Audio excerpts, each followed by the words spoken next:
বাবু, আমার যদি কিছু হয়ে যায় তাহলে তুই কি করবি? আমাকে ছেড়ে থাকতে পারবি তো? হ্যাঁ, কি রে, কিছু তো বল।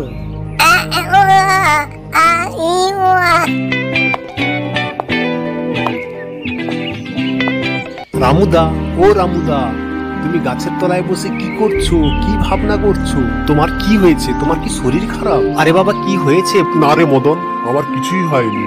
আমার ছেলেটাকে নিয়ে প্রচন্ড দুশ্চিন্তা হয় জানিস। আমার ছেলেটা বোবা, কথা বলতে পারে না, তাই আমার খুব কষ্ট হয় জানিস। ঠিক আছে রামুদা, তুমি মন খারাপ করো না। সবই তো উপরওয়ালার উপর নির্ভর করতে হয় আমাদের। তুমি মন খারাপ না করে বাড়ি চলে যাও।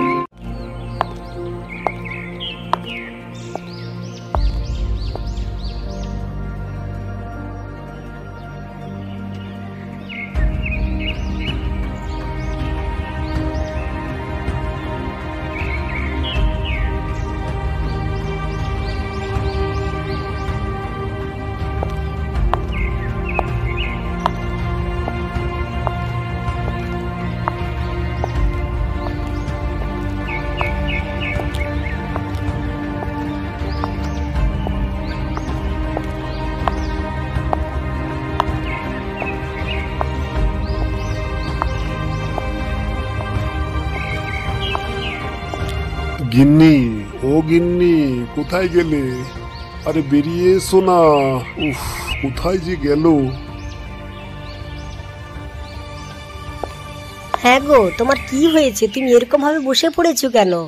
আরে বলো, তোমার কি শরীর খারাপ? তুমি আমার জন্য একটু জল নিয়ে এসো, আমার শরীরটা কেমন করছে জানো গিন্নি। আমি আচ্ছা, ঠিক আছে, আমি জল নিয়ে আসছি।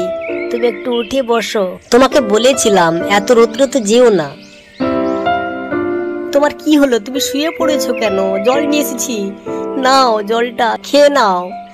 ওঠো, কি হলো? ওঠো না, তোমার কি হয়েছে গো? কথা বলছো না কেন? বলো না, কি হয়েছে তোমার? হায় হায়, কি আছো? আসো না গো আমাদের।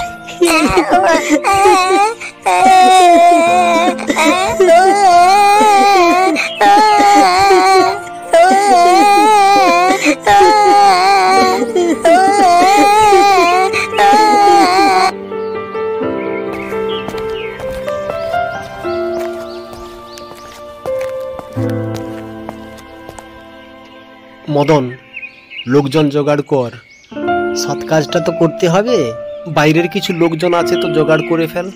এবং আমাদের পাড়ার। ঠিক আছে দিনেশ, আমি লোকগুলো সব জোগাড় করে ফেলছি। তুই এদিকে ব্যবস্থাটা কর, তাহলে কাজটা খুব তাড়াতাড়ি হয়ে যাবে।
মা, তুই তাড়াতাড়ি খেয়ে নে, দেরি হয়ে যাচ্ছে। বসে থাকিস না, স্কুলে যেতে হবে।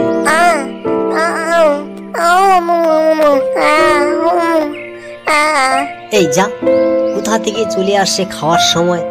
পাগল বোবা কোথাকার, যা এখান থেকে যা।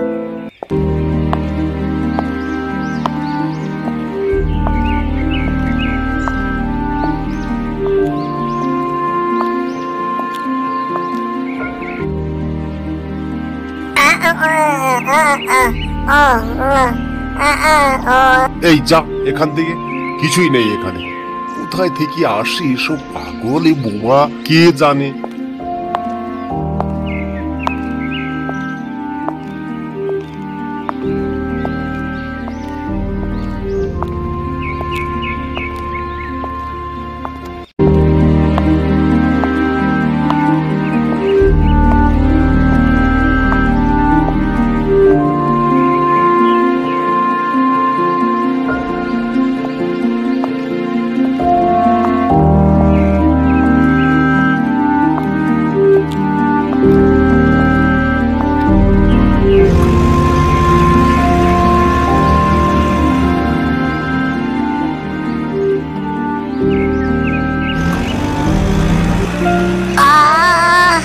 আ